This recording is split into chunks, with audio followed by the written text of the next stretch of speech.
Okay, let's get this going here. This one is a little bit funky. We have a lot of technical things that we have to get through today. Like this one's technically kind of a tricky one from from my end here. So let's see how this works. I kind of had a little rough go of it yesterday, but we're gonna make it rock today.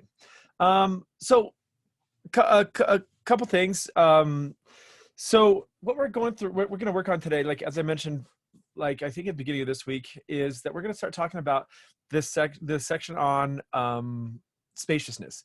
So when we talk about mixing and mastering, we have a number of tools at our disposal when we want to set up a mix or a master to give us like to work, like I guess different means of expression in our production. So we have things like we have timbre. So the timbre is going to describe how the like either the song or the instrument sounds, the shape of it, the brightness, the relative amplitude, the frequencies, just the kind of the overall sound of something. And so that's what we use, like things like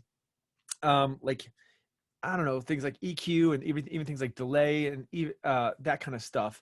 But then we also have the frequency spread, like how big the spectrum is and how big or small the spectrum is on certain things. So that's one of our tools that are disposal, is like frequency control.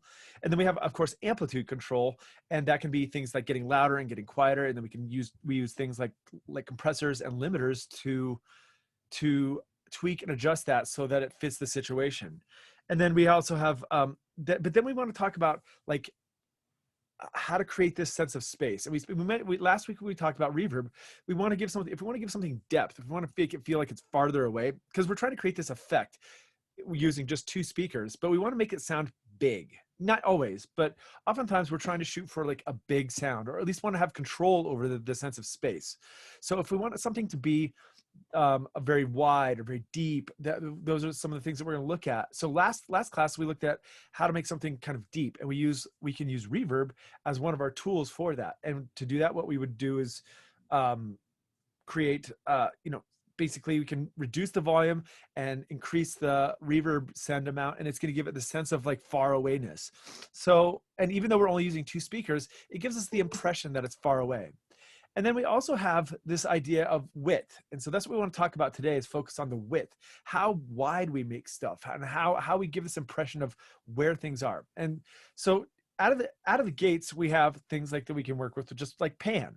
So panning is going to give us a sense of width. Like we can pan something to the left and something to the right, but we can also use some other tools like including reverb to give us a sense of to widen the sound out here.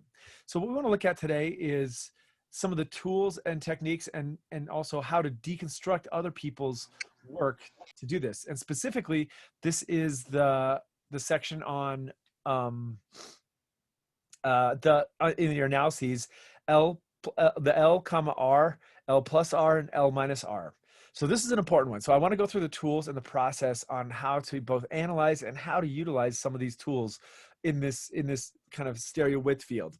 So it's kind of I would say it's complicated, but it takes a little bit to wrap your head around it. But once you get the hang of it, it's pretty cool. And then once you start actually employing these techniques in terms of like mid-side in mastering, that's more of a mastering technique. You can also use it in recording a little bit, but or I guess mixing, but it's generally going to be a mastering technique. And so I'll try and run through some of those techniques on that as well. So I'm going to just like I was hopping around between different DAWs, and I want to try to be platform agnostic, meaning it doesn't matter what system you're using that these tools apply with. But I was trying to hop around between like Wavelab and Nuendo and Ableton and all this stuff yesterday, and it was kind of complicated. So today I'm going to confine our discussion to using just with Ableton, and then at the end I'll maybe switch over to Wavelab just to kind of show how in a mastering context how I use it.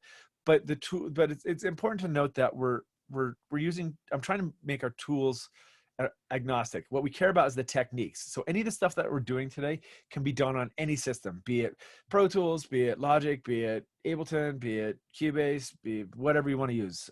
You can use these same sort of tools in every direction there. So yeah, so what we want to look at is this width. So what I'm asking you for is the first thing. Actually, let me do this. Usually I have a whiteboard with me, so I'm just gonna use the iPad a little bit. I'm gonna kind of toggle back and forth between the iPad a little bit today. So, oh man, what? I have to do another install of this plugin. I have to connect share screen, the cable. There it is. Okay.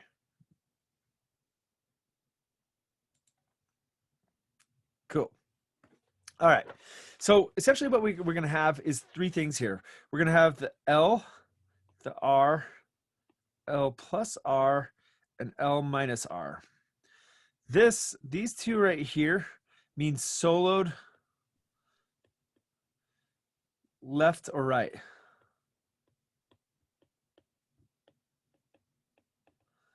So what I'm asking you to do is when you want to listen, so we'll start out with that one, and then this is going to be sum to mono.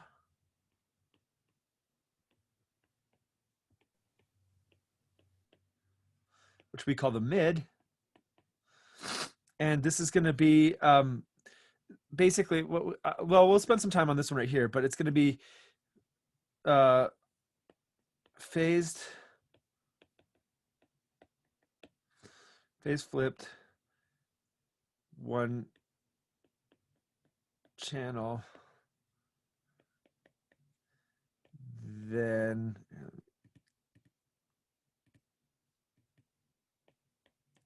summed. And we call this one the side.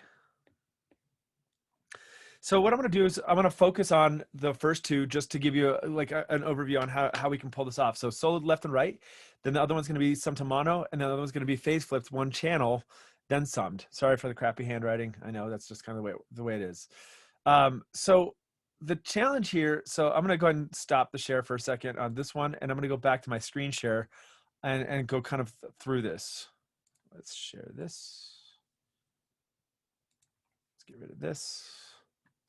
Get rid of this. Move you all over here. Pull my chat up. And cool. Okay, so I'm going to use Ableton for this just because it's going to be it's got some pretty good tools, but I'll discuss it in other formats as well, but also because I want you to be able to hear this thing.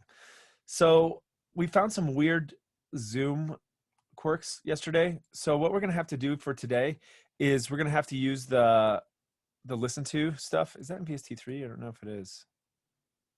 No, it's not.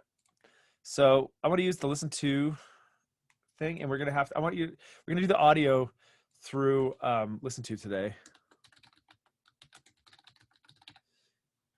And let's do this at 320. Log in. I'm going to do 0.3. Let's do 0.2. 0.2. Cap that. Copy link.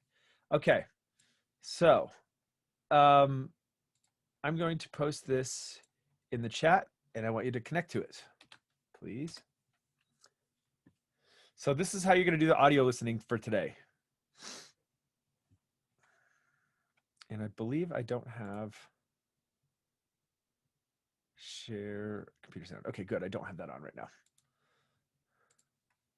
So let's just get some sound in there and just double check to make sure that it's working. Let's grab just some tunes. Let's just start out with, because this one is actually a pretty good one to start with. Let's do some Billie Jean. Turn off the warp. And let's shrink this up a little bit. Let's just make sure that we're getting some sound. Let's get to my master track for a second. Start transmission.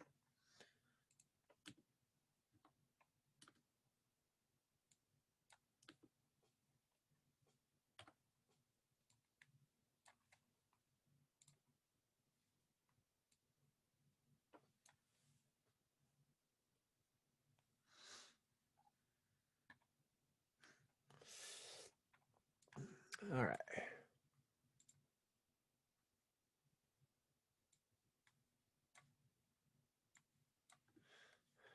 All right. So we've heard this song before. We've used this song a couple times, but I'm going to use it just to point out, just because I like the fidelity of it, and it's pretty iconic. It's got some levels, but also just because checking out, we're able to like discern a little bit. Well, it's got some differences. It's a good workable song. We'll pull up some other tunes in here in just a minute as well. But what we want to do here is, so the first thing I want to look at is this idea of the left and the right channel. So what I'm asking you to do is solo out the left and solo out the right. And you can do this in a number of different ways. With Ableton, we happen to have a simple tool that actually works really well for this sort of thing. There's a thing called utility. So if I use the utility right here, just throw it on this track. So I've got this just little tiny utility, and it's kind of like it's got some stereo tools that are really useful. If you're working in, say, something like in Pro Tools, the way that you can do this very easily in Pro Tools is just create 2 mono tracks and separate the left track from the mono track. You can do this also in Logic. You can do this in most any other DAW. You can't do, like, the way Ableton works. Ableton only works in stereo, which is kind of both good and bad. But everything in Ableton is stereo, which is, for me, I work in multi-channel. That's super annoying. But what we want to do here is, since I can't break the tracks out, like, so if I were in Pro Tools right here, what I would do is I could just drag this to 2 separate mono tracks, and I could solo out that mono track and just listen to it. It's kind of hard to do this any other way, because I mean, otherwise, like, if you're listening on speakers, I mean, you could turn one speaker off, but that's kind of a pain. And also then it pulls the image all the way over to the left or all the way over to the right. So what we want to be able to do is listen to this track by itself and like listen to the signal, say the left track right here, coming out of both speakers right there. So let's give this a listen here. And so I've got some tools over here. And what I'm going to do is it can say, I can listen to just the left, the stereo, the right, and I can swap the left and the right over here. And that's kind of useful. And I also have this width tool right here. And then I also have a sum to mono right here. So we'll use some of these tools right here. And we'll look at a little bit more how to like use some of this stuff. And then I'll look at it in terms of we have other tools as well that we can use for doing this sort of thing. But this one works really well. I don't know if there is such a tool, a basic tool like an AX tool. There might be. You might look around if you want to use this with Pro Tools. There might be a tool like this, like a basic stereo utility tool. I just can't remember in Pro Tools if that's the case. So let's do this. So what I'm going to do is I'm going to listen to this, just press play and listen to it for a minute. And then what I'm going to do is I'm going to switch between the left and switch to the right. So let me just double check how many people we've got. Is everybody in getting signal on here? Just want to make sure. If you're not getting signal, let me know, and I'll repost that. Sometimes when people show up a little bit later, they miss that link, and so and if you join late, you can't look back in the chat. Okay, so if I press play, let's just start right here.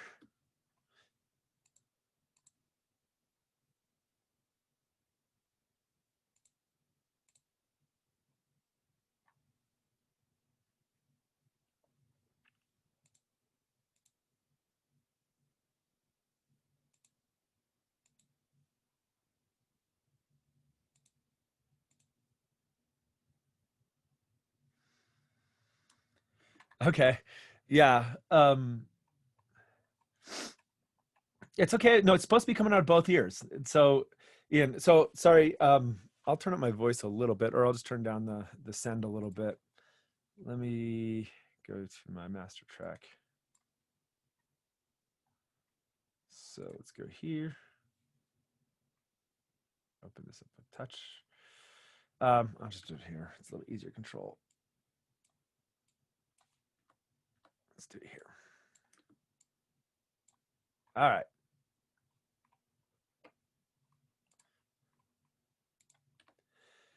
That's okay, Ian. If it doesn't matter. So that's like this is why we're going over this stuff. So but yeah, so when you do that, you can actually do it that way. So like, ENS, like if we solo it and it just comes out of the left ear, that's fine. And you can do it that way. It's okay to do it that way. It's just, it's a little bit more difficult for us to like, it skews your perspective when you solo it and just listen in just the left ear. So if we can listen to it in both speakers and do it this way, and you toggle back and forth between there, it makes it a little bit easy. It makes it a little bit easier to discern what's going on there. Because when you're switching that, you're also switching perspective. And actually, sometimes you even have different response in your left ear than your right ear. But that's okay.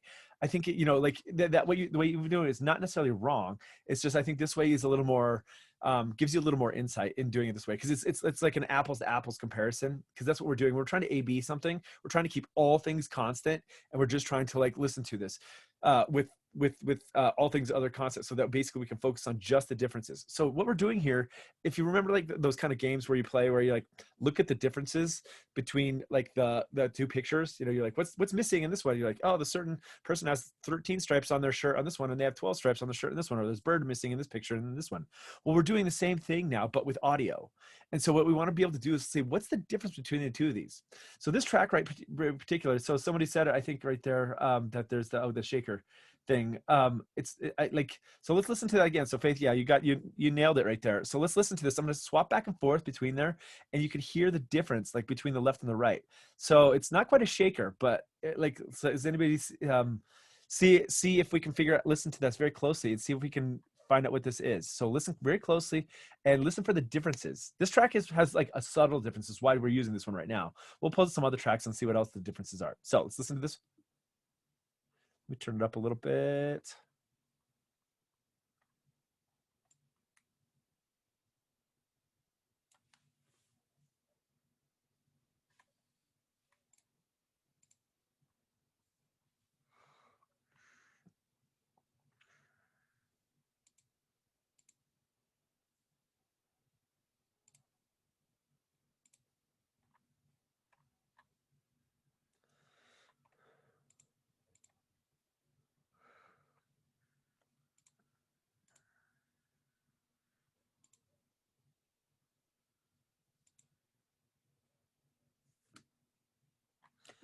You hearing anything else? Any differences between the two of those? Yeah. Oh, so snapping. Let's listen to that. Let's listen for that snapping. I didn't catch that. That's good. Let's see if I can hear it. Is snapping constant in this?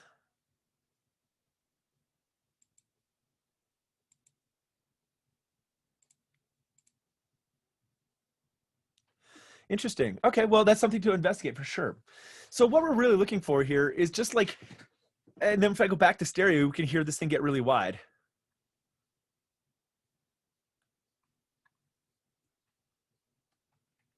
And there it's very obvious. You're like, oh man, I can totally hear that. It's actually is it called the kabasa? The thing. Um, maybe vocals a little bit. I would say probably not. I mean, generally, I mean, so what that would indicate is if they panned something, the vocals to the left or the right, sometimes we'll find things for sure, things like back vocals and some verb. Yeah, maybe some. I mean, the verb is there, but it's I would say it's different between the left and the right, but it's definitely there, probably in the same amount. But that's a good observation. And so, and actually, we're gonna key in on that in just a couple minutes here. So what we've got here is basically what I want you to do is just solo out and listen to just the left channel and just the right channel. You don't have to go all the way through the entire track to listen to it. To listen to but for some key differences, and like listen to it in the verses and the choruses of different tracks. So let me just grab let's grab some other songs here. I'm just gonna grab some. Sure, let's do some. What do we have? Like Sigur Rós. I'm gonna find something kind of. Yeah, let's do this track. I don't know. I'm not a huge Sigur Rós fan, but they're big for a while there. Let's drag in. Does anybody know these tracks very well? What's a good one? You don't have to type it out. Just give me a number. Like anyone that anybody likes. Olsen. Okay. Come on. I should have zoomed out. There we go. Cool. So it's taking a minute to build the waveform. Got to go through and unwarp it. Cool.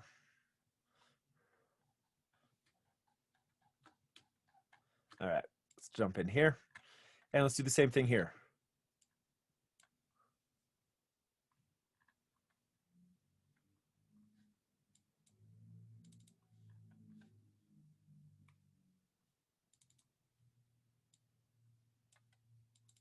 Ah, come on.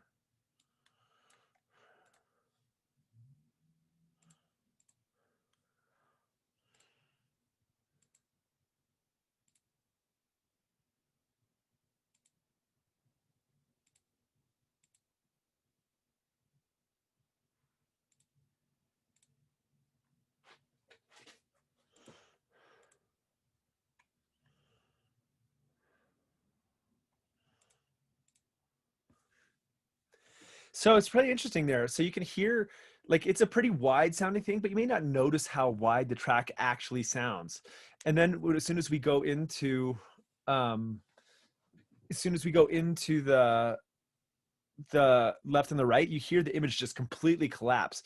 So you can really notice it because they're using this big swarmy reverb there. And then when we go back to the stereo, you hear it just explode wide widthwise. So oops, let's start here.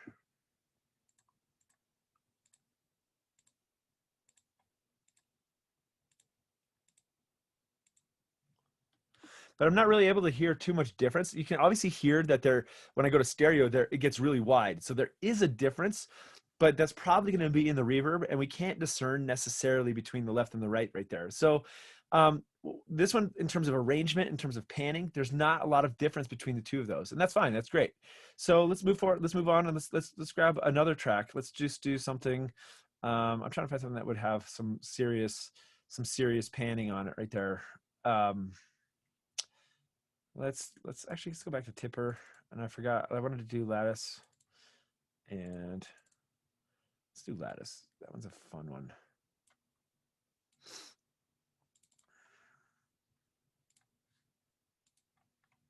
And let's get back to this. Let me turn this one down a touch because it's pretty ripping loud.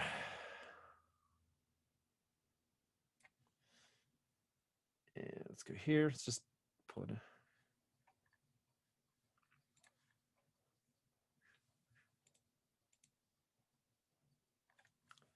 Fast forward a little bit.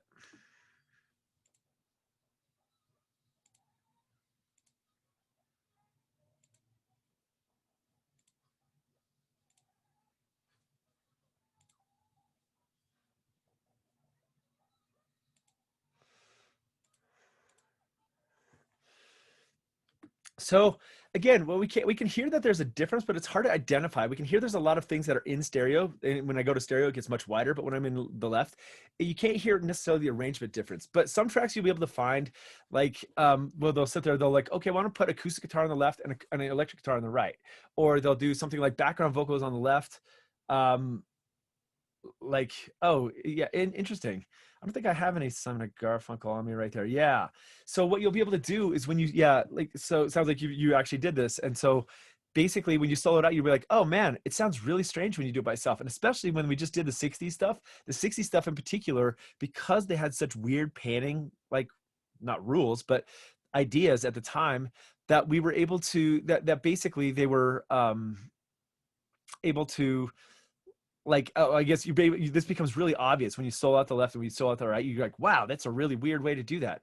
And some things, like in choruses, they'll have something, or like they'll put, like, one element will show up. Like in the case of Michael Jackson, we just had the cabasa showing up in the right ear, and that was through the whole song. But in other songs, you'll have things that will just show up in just the right ear or just in the left ear in certain elements. And what we can figure out is, like, oh, the information we can glean from that is that they just wanted to pull a bit of information, or they wanted to do some panning, and they're like, for whatever reason, they wanted to create that, to pan that off to the left to give it a sense of space. And so when you do the panning to the left and the right, that's going to give you a wider image. And sometimes it's going to be more obvious than others. Like if they pan something 30% to the right, that when I solo between the left and the right channels, you'll hear that element just get louder and quieter and louder and quieter. So it's going to be all over, like, it's going to give you the ability to kind of just glean a little bit of information in terms of the panning. That said, I don't think the left comma, right comma is like the most important thing ever. What I do think is important is going to be the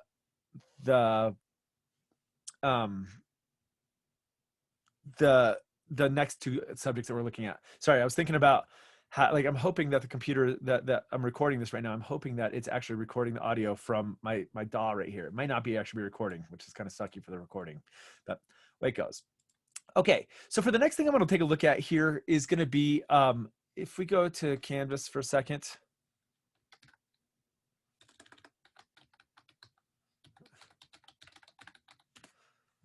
Oops. Sorry, I can't see.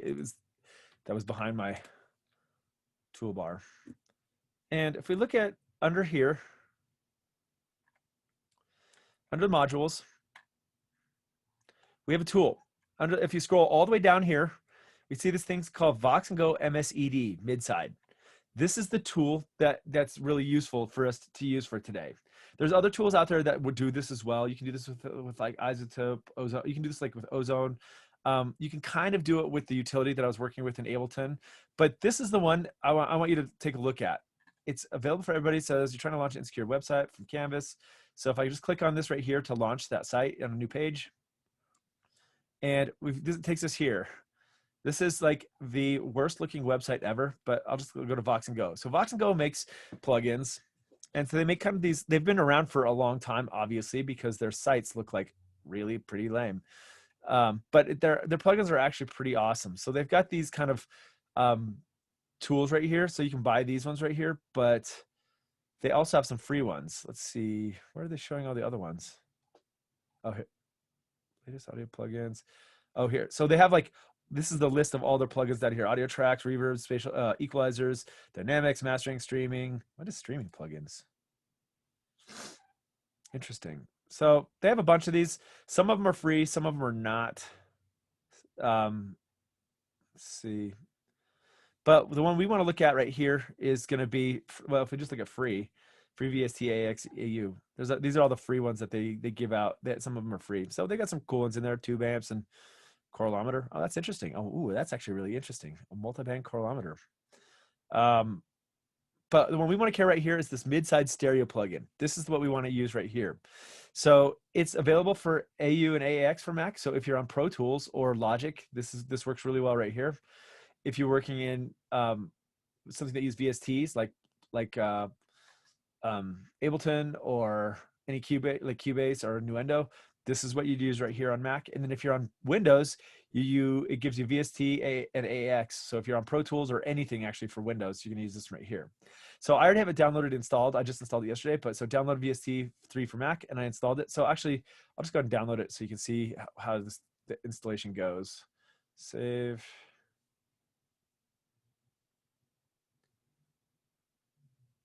And let's open it up.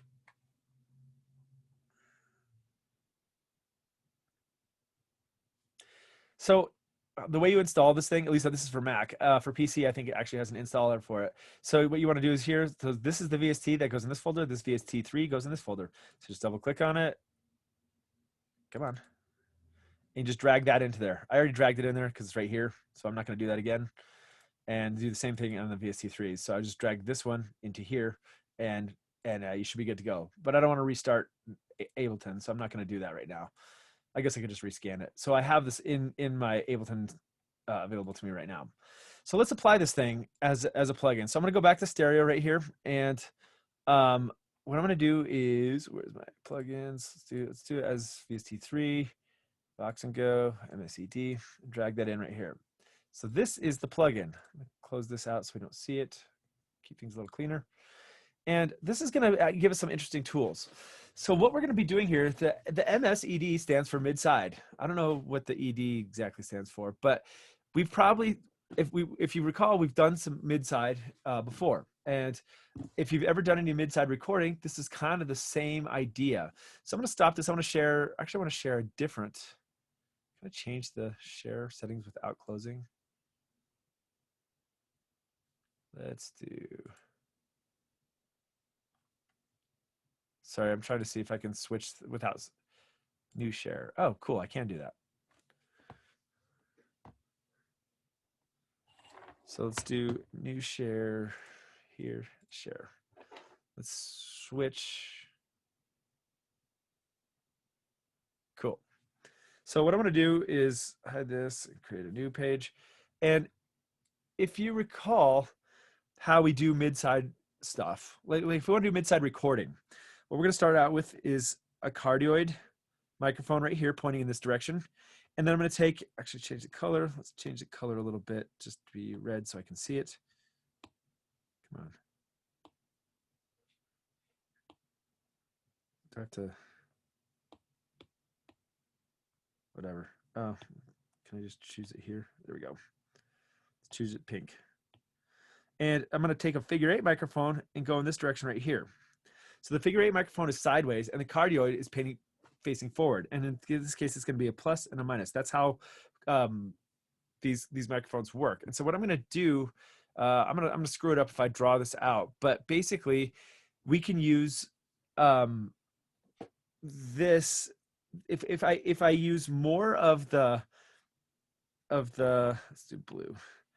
If I use more of the cardioid versus the figure eight, it's going to create a more centered sound. If I use more of the figure eight, and that's actually not just the figure eight, it's the figure eight, basically let's go black. Mid equals this one right here is just equals the cardioid. And the side is going to be broken down into two things. It's the cardioid.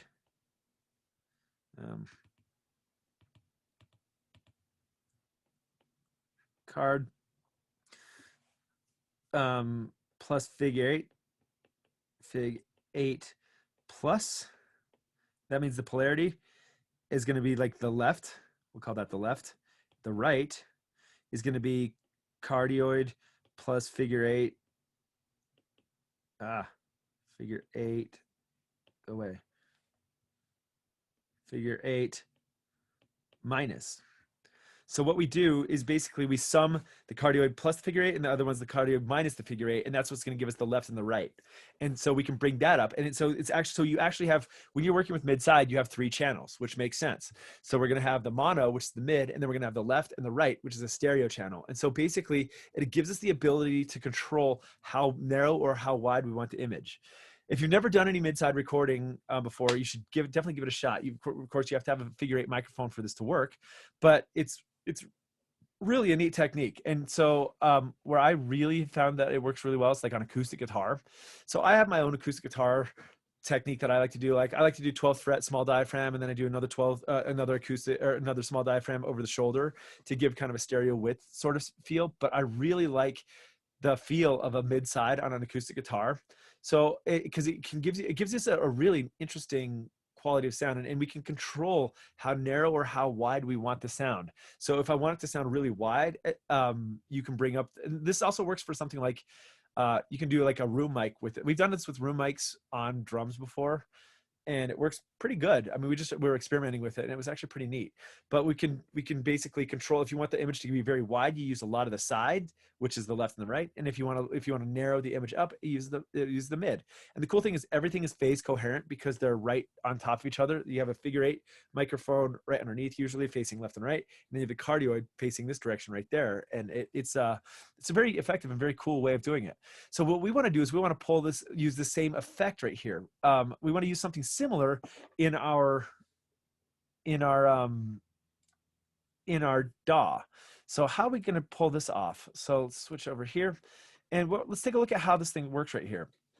So what I'm going to do is I'm going to take this, and if I were to, this is a phase correlation meter over here. And what it means is if I have something that's phase correlated right here, it's going to come out in exactly right here. Actually, sorry, I should have done this yesterday. This is going to take me 2 seconds. I need to create a audio generator. Let's do max audio effect. Just need to create a signal generator real quick here. This will help drive this home a little bit. Where's it go? Where did my max go? No. Don't show again. What I want to do is just create a sine wave. This is not something you need to know. This is just, this is Max for Live. Yeah, I'm recording this lecture right now.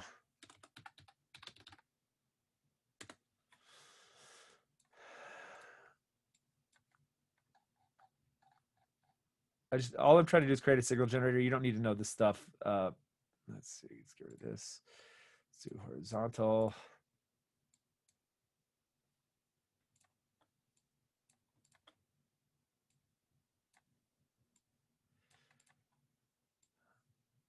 Cool. So what I've done here,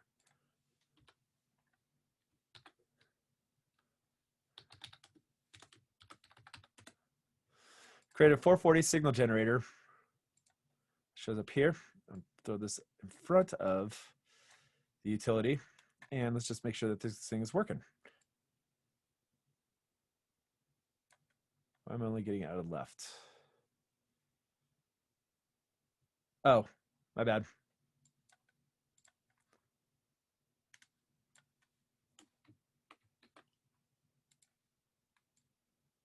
Okay. So what's happening right now is that I'm sending out a sine wave, a 440 hertz sine wave through this system. It's basically, this is just passing the audio through, and I'm just injecting 440. It's coming through my utility, and it's coming through my MSED right here. And what it's going to do is when those two sine waves, they're exactly in phase with one another. And as they're in phase with one another, what we can see is that it comes through this thing, and we have this correlometer. So what we're looking at is what we call correlation. Correlation is how strongly the signals are similar to one another. If they're exactly in phase with one another, they're 100% correlated, or like a correlation of 1. And if they're completely decorrelated, in other words, and the result is this correlation meter right here, or this meter right here, this shows up as a straight line that goes up and down. And so that tells us that it's dead mono. So anything, so if I have a mono track, if I'm playing something that's mono, it's going to be exactly the same in the left speaker as it is in the right speaker. And the result is that they're exactly correlated. The phase is exactly correlated between the left and the right speaker. And that is pretty much the definition of a mono track. It's playing the same sound out of both the left and the right speaker. And so so what we see here is this line shows up straight up and down. Now, if I were to phase flip, so I have the phase flipping right here. If I phase flip this, I'm turning this up so we can hear it a little bit, and so you can hear it.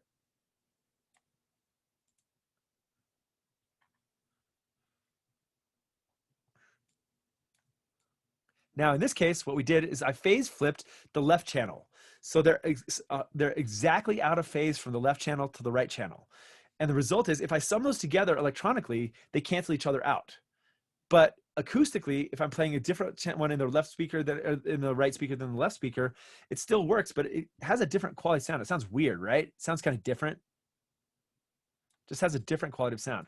And in this case, they're completely decorrelated. So it's unusual that you're going to have something like this that's actually 100% decorrelated, but it's possible. And then also, let's take a look at this. If I were to just say pan something to the left,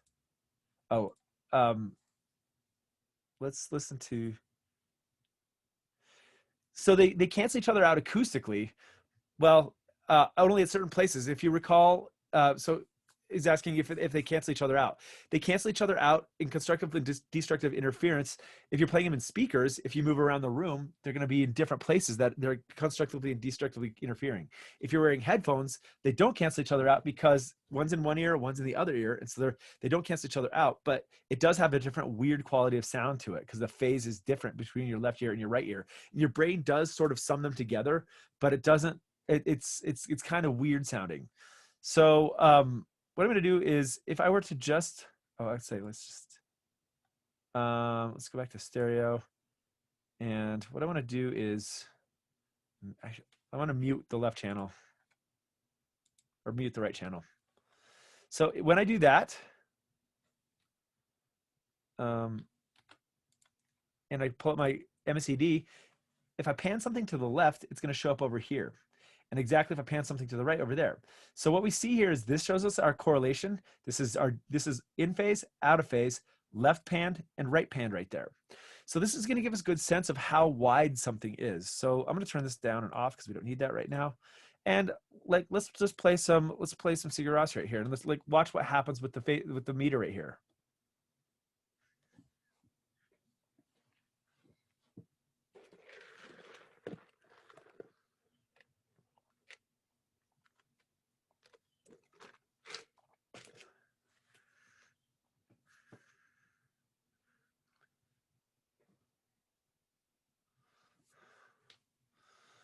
So what we see there is we can see that it's weighted in the center right there, but it's got a cloud that's kind of floating around out there. And so that gives us a sense of how wide this thing is. We can also hear it, of course, but we can also visualize this. And so the wider the image, the fuzzier this is going to look up here. It's usually going to have so the kick is going to be, say, like in this case, the kick is coming out of is mono. It's pan mono. So whenever the kick hits, we're going to see this. And same thing with the vocals might be like dead mono right here. So we're going to see it strongly correlated to the center. Let's try some tipper. Whoops.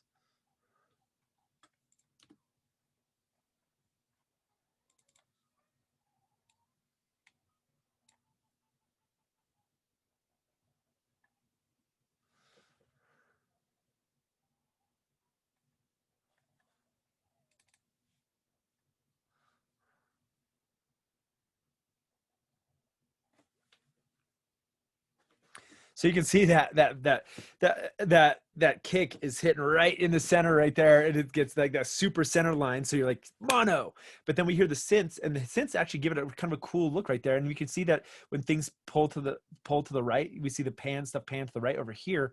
We're gonna see that this is gonna be pushed over in this direction right here. So it gives us kind of a visualizer. So this is a neat way to visualize how spatialized something is. But we're gonna take it a step further, and we're also gonna be able to like listen to how spatialized something is.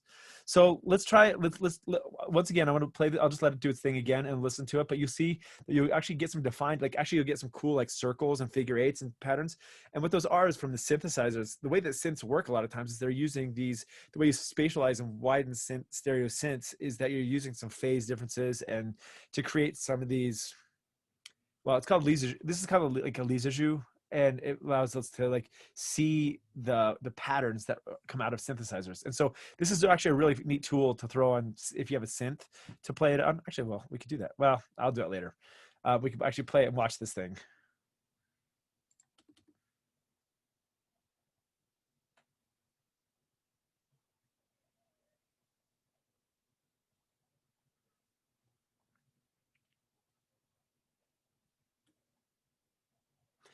So what this kind of gives us, I'll clues us in on here, is that you can use stereo width as a tool, as a creative tool.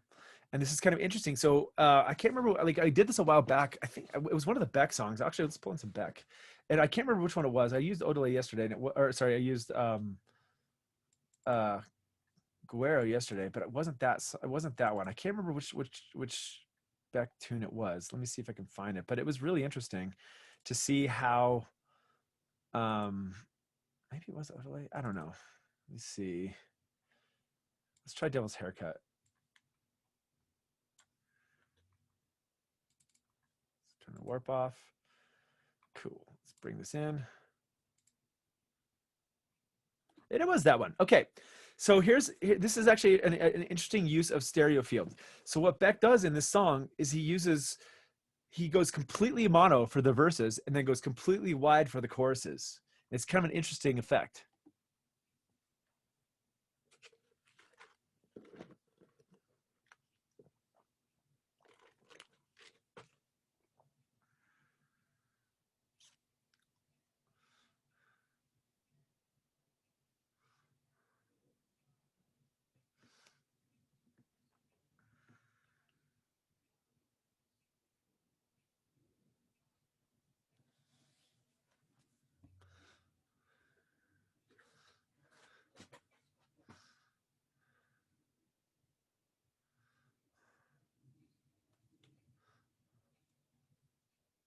So this is an interesting use of stereo field, where basically he wants to give it this very centered image for the drums. They got a mono drums, mono bass, mono vocals, but then all the little stabs and all the other the ear candy and some of the reverbs and some of that kind of stuff, they're coming in dynamically. They're giving us this sense of space that are throwing it out there. So it's an interesting use of how to use stereo field as an actual effect.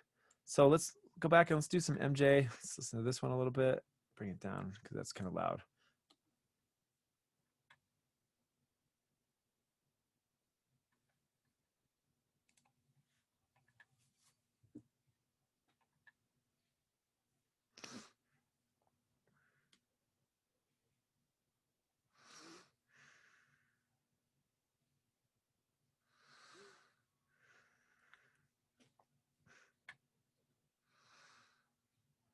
So you can see that actually Michael Jackson's doing something very similar. So in the verses, it's going to be very kind of narrow. That kick is that do do do do. That walking bass line is very big in the center. It's very prominent, and it anchors us in the center. But then when they go to the chorus, so he has his lead vocals in the center right there. But then when they go to the chorus, they pan those to the wide to the right and left, and you can see it show up here that it gets a lot fuzzier because we're hearing it in the left and the right as it goes through there. So, and just as a kind of a curiosity, what I'm going to do is I'm going to phase flip this thing. And it's going to sound weird. If you're on speakers, it sounds really weird because the lows actually do end up canceling themselves out. The bass drops out completely and it gets really bizarre sounding. If you're wearing headphones, it kind of just sounds weird. So I'm going to do this and I'm going to phase flip the left and the right just so we can hear what it sounds like if you accidentally had a phase flip.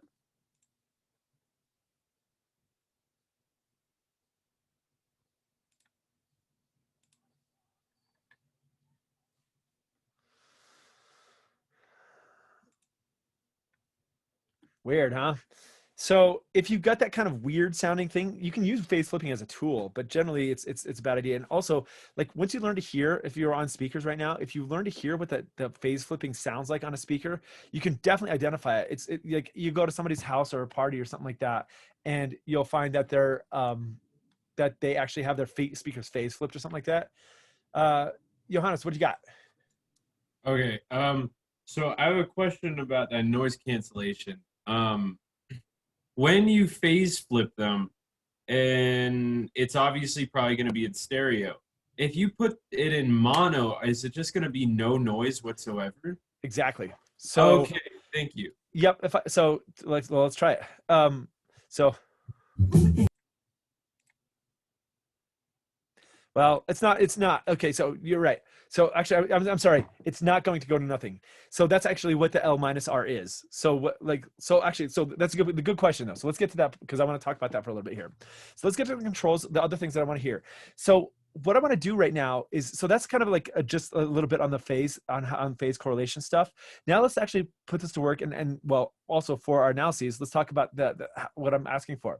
So what I'm going to do is, if I take something that's in the left and the right, and I sum those together. So if I take the left channel and the right channel and I sum them to mono, anything that was out of phase between those two channels cancel themselves out.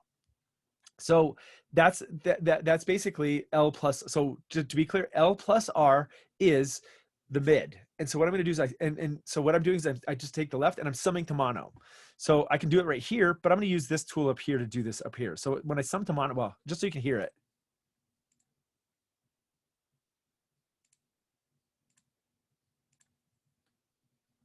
So when I sum to mono, this is one way you can do it right here, but I'm going to use this tool up here.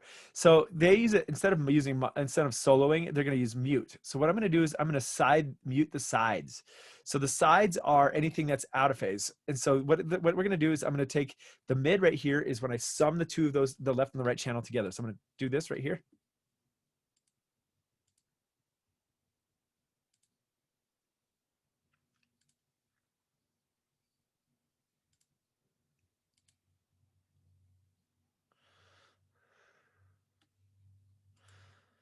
So what we did there is we basically took the left and the right. And so this tells us what is coming out of the center of our image right there. And so when I mute the sides, I'm left with just that. So just to be, again, crystal clear, that's L plus R when I hit this one, because it's soloing the mute, or it's soloing the mid and muting the sides. So what I'm doing is I turn that on right there. And now what I'm going to do is basically exactly what you're talking about. Is I'm going to take the left and the right. I'm going to phase flip it and sum them together. And the result is anything that was in phase is now out of phase and cancels itself out. Anything that was out of phase is now in phase, and it's going to be able to be heard. And so this is going to give us the sense of how wide something is. Yeah, what do you got? So is that assuming that the two phases were the same exact uh sorry, what am I trying to say here? Or when you put them together, when you phase flip them, put them together, are you assuming that they were both the exact same track, or that their own thing, just that some parts of them are the same and that they cancel? Yeah, so some parts are the same and some parts are different. You're exactly right. So the things that were the same are the stuff that's panned in the center. Anything that's panned in the center is going to be the same between the two tracks, because that's the mono. That's the stuff that's Oh, in those fans. So like if you do like, so let's talk about lead vocals or bass. Let's do bass guitar and kick. So if I put the bass guitar in the middle of the, between the left and the right channel, they're going to be exactly in phase between the left and the right channel. But if I phase flip the right and sum it together, it became out of phase in the right channel, between the left and the right channel, and it cancels itself out. But anything that's different, so we could call that same and difference. So anything that's the same in the between the tracks cancels out, and anything that's different remains. And then the opposite is true, is when I don't phase flip it and sum together, anything that was the same is going to stay, and anything that's different will actually cancel themselves out. So this gives us an indication of how wide something is. And so what I'm going to do now is, so I'm going to do this again. I'm going to solo the mid, but then I'm going to pull it back out, and then I'm going to solo the sides. So let's try this. Oops. I think you got, Jonas, you got your mic on right now. I'm getting some my bad. feedback. It's all good.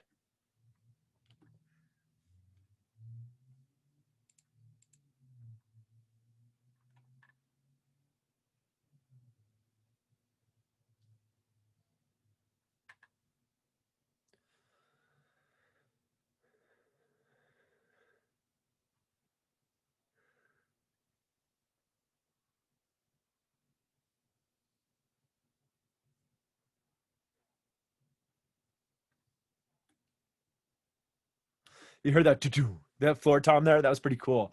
But generally what we're going to say is like, if you listen to the sides there, that's where you're going to hear. So the more stuff you have in the sides is going to be how wide your image is. So the more, so when I'm right now, I'm muting the mids and I'm only soloing out the sides. So this is really face flip summed. And then what I'm hearing here is like anything that's different between the tracks. So anything that's going to be hard panned or that's decorrelated between the left and the right. So that basically it's going to, like reverbs show up a lot in there. So this tells you how much reverb you have available. Like, and so the more content you have in there, the more obvious. So like, if we go back to, so if we go here, let's go listen to Beck. And so Beck during the verses doesn't have any, it's all mono. So in other words, like listen, I'll do the same thing here. So there's a little bit there.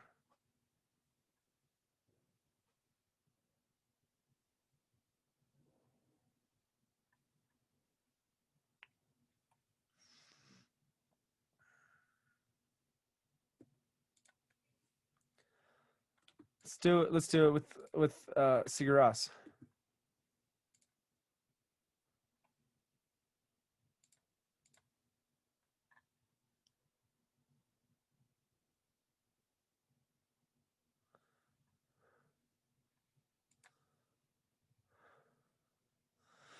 So we can hear that just that swarmy huge reverb. It's big time. And so that shows us that we have a really spatial record. And you can also see it, of course, too, but it allows us to hear it. And let's do it one more time with Tipper.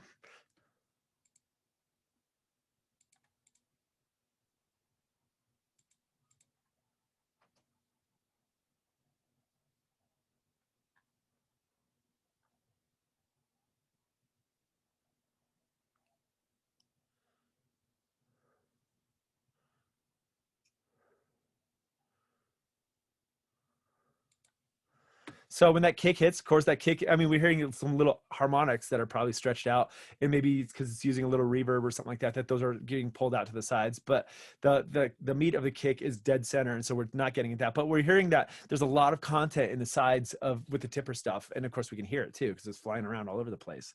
So this is a way we can actually kind of audition this. So just to begin, to try to be crystal clear about this stuff, what I'm asking you to do is if you want to do L plus R, that's this one right here. L plus R is mid soloed or side muted, same difference. And then L minus R is side soloed, mid muted. So that's what I'm asking you to do, is listen to this with both of these. And what it does is it gives you a little bit insight as to what kind of content. So the more stuff we have in the sides gives us an indication of how much width there is in the track. And so that's kind of the, well, I guess I don't want to move on yet. So are there any other questions on what I'm asking you to do right there? Okay, so there are a lot of signals, just signals without a flip phase. So what do you, can you expand on that a little bit? Yeah, sorry, I don't think I asked that correctly. Basically, when you're doing the phase flip and then putting them together, the signals that we're actually able to hear clearly, like during that Tipper song, when all that percussion was going on and you're able to hear it, are those just signals that don't have a duplicate phase that's flipped? So what it is they're just decorrelated. So they're different between the left and the right. But so the ones, obviously there are parts of the song that you can hear louder than others, but there's nothing that's, sorry. It's okay. No. Like keep talking. I like, because like if you're thinking this, somebody else is too. And so let's talk about it. Yeah. So I guess what I'm trying to say is if I can hear let's take that Billie Jean one, for example. If I can hear the vocals clearer in some parts than other parts, what does that mean? And so are you talking about when I have on the side, like if I have the side going, is that what you mean? So like here, let me find the chorus. Yeah, see, so you can hear the vocals a lot louder. Right. So what that means is that they hard panned and they spread out the backing vocals to the left and the right. They're not putting those in the center. So, Okay. so they have some vocals over here and some vocals over here, and they're different between the left and the right speaker. So therefore, they're going to show up as Okay. as they're decorrelated. And so because they're decorrelated, they're not in the center. They're going to show up in the sides, and therefore we can hear them more in the sides. Alrighty. I guess I'm a little. It's a little more cleared up. I don't know. We'll keep Yeah. going. So let's keep going and let's see. Let's see if it comes clear right there. So, but I like it's okay if it's vague because it's a weird concept to think about this. So the idea though again is that we're just to try and hammer this home a little bit more, that basically if we have something different than on the left and the right speaker, those are gonna when I face flip and sum those together, anything that's the same in the speaker anytime that thing that's the same is gonna get canceled out. Anything that's different between the left and the right stays. So what that means, yeah. So let's pull that up again.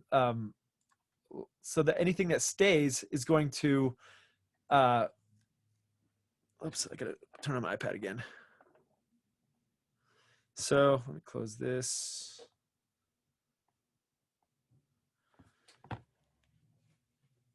So sorry about the super crappy handwriting. So soloed left to right, L plus R is sum to mono, which is the mid, and L minus R is phase flipped one channel, then summed, which is the side.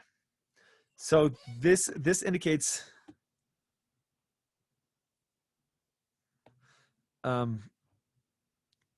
this is God dang it. Oh yeah, I have to. What am I doing?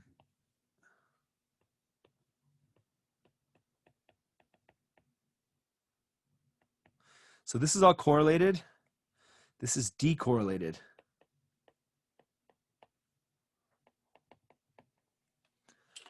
So this shows you what's so L plus R tells you what's correlated, and L minus R shows you what's decorrelated.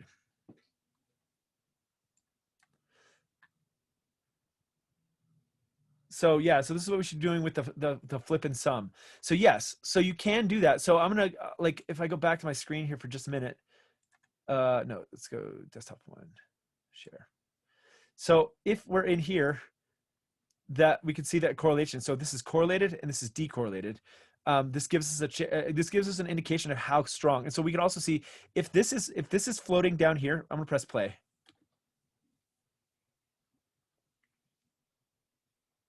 So we can see as the more that this meter sits over here, the more mono it is. The more down over here it is, it's going to be the less mono it is. And then this way it's going to be kind of weird. You don't usually see it go that way because that means they're out of phase. But this shows how strongly they're correlated between the left and right speakers. If I go to this one right here, it's going to be pegged at 1. And also it shows us how much energy is between the left and the right balance right there. So, sorry, I got a phone call coming in. So this kind of shows us how our correlation right there. So, but what we can also do is, if I wanted to, I could do the sort of the same thing with this over here. So if I phase flip and sum to mono, this does the same effect.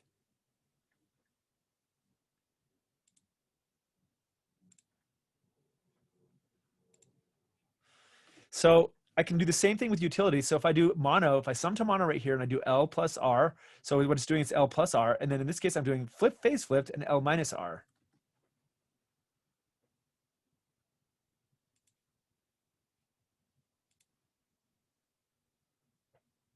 And if we hear that shaker in there, right? That's what we were talking about before. That shaker shows up as being decorrelated from the left and the right. So therefore, it shows up in the sides because it's panned hard right. So things that are panned hard right and left, they're going to show up in there. Yeah.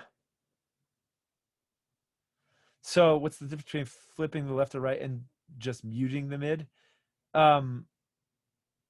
There might not be. You might be able to find a utility, like a free utility that you can download. I don't have something like this in with Nuendo either. So, but you don't need something like this. You can just. That's why we have this tool right here, right? So this works just fine with this. This works great with Logic. It totally. It's got an AU and there. So, so between flipping the left or the right and just muting the mid. So there isn't a way to mute the mid, or at least that's it's just like the website is on it's just Canvas, right? Oh, well, I guess I already closed it. It's on Canvas. Like you could do, if you want to look for it, you can just do Voxen Go MSED. It's linked in Canvas. So it's right there. And you just download it right here. So it's for, this is what you want for Logic, if you want to use that. Yeah, so Ian, so I can't, so you're asking if like, if I, how I mid mute, like what you've been doing on the mute plugin. Yes, I can do that there. I can't do it with this one right here. But yes, so this mid mute is the same as phase, is the same thing as phase flipping and summing to mono. There's no difference. It's exactly the same thing. This is just nice because it's built in a plugin, and also you can actually see what's going on. Being able to visualize it, it's kind of cool. It's a little bit more helpful. This, I think, being able to see what's going on with the phase meter here, because the thing is, we actually use these phase meters in other, like you'll start to get, once you start to see these phase meters, they show up all over the place. Yes. So the observation, 1 for the channel phase flip and 2 the sum phase flip. No, there's not. It's there's not 2 separate things. I'm gonna get rid of this one. We're not gonna talk about that one ever again. We're just gonna stick with this one right here. This is the center of our phase flipping universe. This is L minus R. This is L plus R. That's what you need to do. Does that make sense, Faith? Okay, cool. Don't worry about it. You know, it's basically that we haven't talked about it up until now. So this is, so that's okay. If so that's so totally okay. Like, don't worry about it. So now we're on the right path here. So that's what we want to look at. Is just using this tool. Well, you can use other ways, but I'm going to focus on using this tool right here. But I do encourage you to look at other tools out there. There's a bunch of them out there that can work, that can do this sort of thing. So like, I think I have it in here. So if we're working in, say, iZotope has ozone 8, and we can do it here as well. I'm just going to show it. So in here, if I wanted to, let's just look at this equalizer right here, just to show this. We have the ability to do mid side right here. So if I switch over to the mid side, and what I can do, well, yeah, so I can solo out if I press play.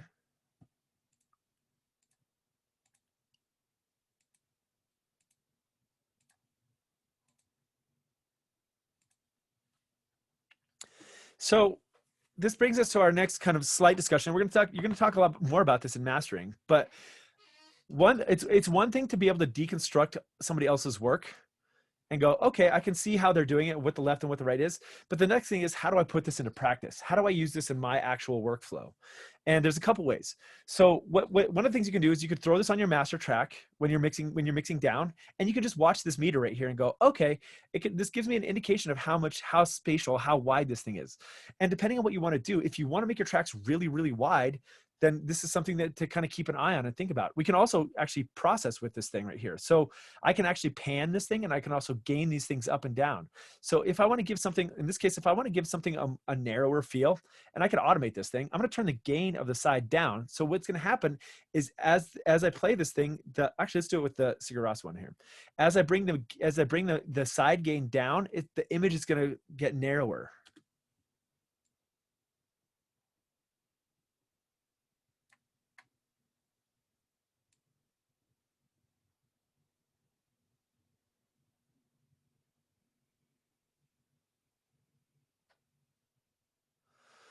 So by increasing the gain of the side, I can give it more width or more narrow. I can control the width of something. So like in the Beck song, this would be a neat tool. So you can automate this thing. So you automate the gain down, the side down, and then you automate that to open up during the choruses. So it allows it to, like, you can actually use this as a creative tool. So I'm gonna go back to 0 on this one for right now, but let's look at it in another way we can use this. And so this is a really powerful thing in is to do this mid-side processing. So what I've done here, and if you've not used Ozone before, that's okay. This is just a fancy looking, I'm going to close out everything that doesn't need to be there. Let's just look at this in terms of EQ. So what I have here is just your kind of standard EQ. And if I switch this to stereo, I have a normal EQ, and I press play.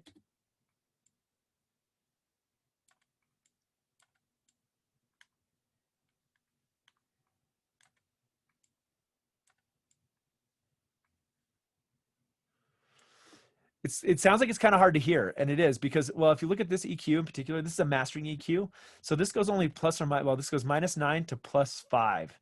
So this is a much smaller range for in mastering. So in your typical mixing EQ, that's going to go plus or minus 12 or even 18. In mastering, we're much more subtle. So this one, the range of this one is a little bit less. So it's a little bit harder to identify, but you can kind of hear it sweeping around, especially if I go kind of narrow and sharp.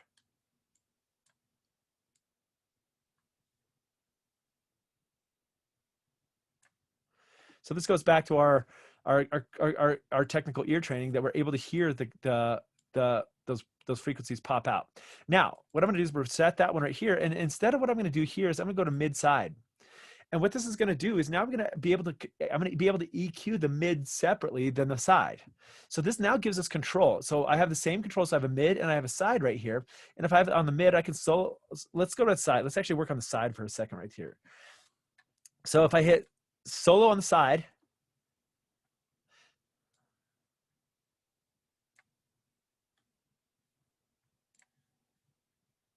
so what I'm doing there is I'm EQing the high ends off the high frequencies off the side. And the result is it's going to make it still sound spacious, but not as bright. It's not going to be as airy. It's not going to be as wide because I still have all the reverb from the low. If we're listening to this right here, but I still have it all here. It's got, that almost sounds like it's got a Valhalla reverb on there. It's got that crazy long, huge reverb on there.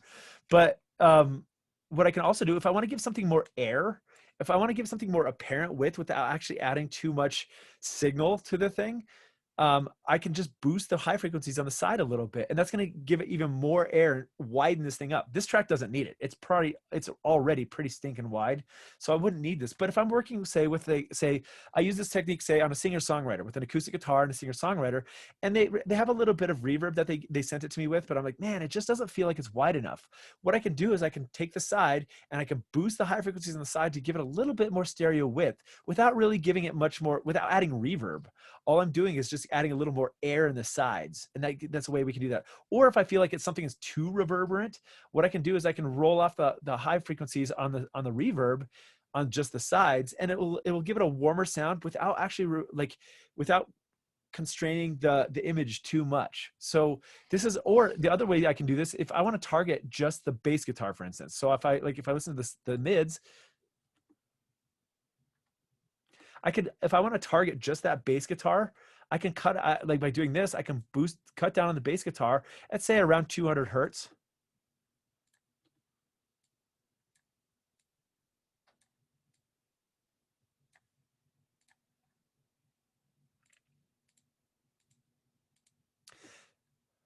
That one's pretty subtle. But the idea is that you're able to go through and tweak this. You can also even do something weird, as weird as, yeah, it's absolutely a lot more control. This is like a whole nother world when you're in mastering. This is a big technique used in mastering. I wouldn't necessarily use this so much in mixing, but this is more of a mastering technique. But it's pretty awesome. It gives you so much more control. So if I want to target something, like if I want to pull out the vocals, say for instance, I have hard panned guitars and I have vocals in the center. If I feel like the guitars are really harsh, what I can do is I can EQ the sides where the guitars are and leave the vocals alone. And it allows me to pull that out. You could actually even do things like multiband compression, which I wouldn't suggest doing it. You can throw a compressor on there. So if I were to do something like, if I have a multi-band compressor right here, I can run this in stereo also in mid-side mode. So mid-side mode allows you to use, to go, and I could just compress just the hi-hats. If the hi-hats are stereo and I don't want to touch the vocals, I could compress the hi-hats a little bit. But I would caution you not to do this, because if you compress in the mid-side, your image wobbles. It gets narrower and wider, narrow and wider, narrow and wider. And I think that's a bad thing. I don't like doing that. There are people who believe that that's a good thing. I don't like doing it, but that's just how I roll. So I'm gonna get out of Ozone for a minute here. I'm gonna turn off Ozone and go back to this MSED for just a moment here. This is a really neat tool, because what this allows us to do is, right now I'm running in what's called inline mode. So if I want to, I can change out of inline mode and go into encode or decode. So what we've done here is, by encoding this, what it does is it takes the left and the right channel and it encodes it into mid and side. So the mid channel is going to be the left and the side channel is going to be the right. So what that allows us to do is now, if I'm gonna get rid of this one right here. I'm just gonna throw, actually, if you look on here, the EQ8, this one actually has the ability to do it here as well. So I have left and right or mid side. So if I look right here, right now I'm on the mid, and I can edit the mid, and I can also edit the sides. So we have on our EQ8 in Ableton also has a mid side. So check out some of your processors. EQ is where you're gonna see this the most. So a lot of EQs, modern EQs, are gonna have the mid side processing built into it. So basically, in this case, I'm EQing just the mid, and now I'm just gonna be EQing the side. And it gives you a lot of control over how that something sounds. So that's the same thing I was just doing over in Ozone, but now I'm doing it here with this EQ8. But what I can do here is if I go back to stereo mode right here, this is what's crazy is what I've done here. And this is a brain twister. So I'm just going to leave this with you for right now, because it's going to hurt your brain a little bit. But basically what this encoder, by going to encode right here, is the mid is the left channel and the side is the right channel. So if I want to, I can go to left and right. And if I encode the left, which is the mid, I'm EQing on the mid channel right now, and I'm EQing on the side channel right now. And then what I'm going to do is I'm going to copy this, duplicate this one over here. Come on. And this is over here, and this one's over here. I'm gonna go to decode over here. And what this is gonna do, so this encodes it to the left being the mid and the right being the side, and then it comes back over here and it turns the mid and the side back into left and right. So what it allows you to do is you can use any EQ, anything you want, as a mid-side processor, and you can do some crazy, crazy stuff with this. The possibilities are pretty limitless. It's pretty insane. So this is a fantastic freaking tool, and it's free, and it runs on every single platform. It's like I said, I'm only going to show you just the basics of it today. You're going to be dealing with this more in mastering with Lauren next semester. So and if he doesn't really hit on it, ask him more about it, because like this is a really popular tool. What turned me onto this was the BrainWorks EQs. The BrainWorks stuff can work really well. But for the sake of this class, what I want you to look at is just using it as an inline tool, and just using and like, you can experiment with the processing if you want to, but for analysis, this is what we need for analysis. So the one thing, so we got to get out of here because it's time to go. But the one thing that I didn't get to, that's cool. The one thing I didn't get to was also how to do this with real-time streaming. So this assumes that you have the song downloaded to your computer. The one thing that we're missing right now is how do I do this with real time? So how do I pipe in Ableton and listen to this, or how do I pipe in Spotify in here to do this with streaming? And so the trick for that, I'm going to create a separate video for that. I'm going to post that to how to create, so you can basically pull in the sounds from real time. So you don't have to be listening to, because this assumes that you have these songs downloaded, and that's not the case. A lot of times we actually have to like stream these. So you can do this with real time through any of your DAWs, but but I'll create a separate video for that you can watch offline if you need to do that. But basically, if you want to learn just in a quick one, to Google it, just Google how to record from YouTube, how to record from Spotify. There's a lot of different ways to do this. Some are better than others, but there's a lot of ways to do that. Once you record from Spotify, then you can actually bring it in here and analyze it. So, all right, my friends, it's time to get going here. I am going to stop this sharing right now, and I'm gonna stop the recording.